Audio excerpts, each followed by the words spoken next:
Magtulungan tayo. Tulungan ninyo ang isa't isa sa mga problema. At sa ganitong paraan ay matutupad ninyo ang utos ni Kristo.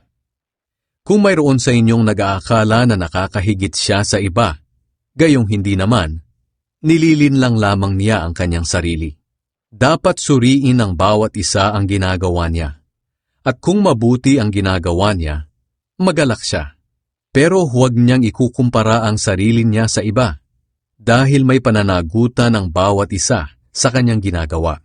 Ang mga tinuturuan ng salita ng Diyos ay dapat na tumulong at magbigay sa mga nagtuturo sa kanila. Huwag ninyong linlangin ang inyong sarili. Ang Diyos ay hindi madadaya ni numan. Kung ano ang itinanim ng tao, iyon din ang kanyang aanihin. Kung ang ninanasa ng laman ang sinusunod ng isang tao, kamatayan ang aanihin niya. Pero kung ang banal na espiritu ang sinusunod ng isang tao, matatanggap niya mula sa espiritu ang buhay na walang hanggan.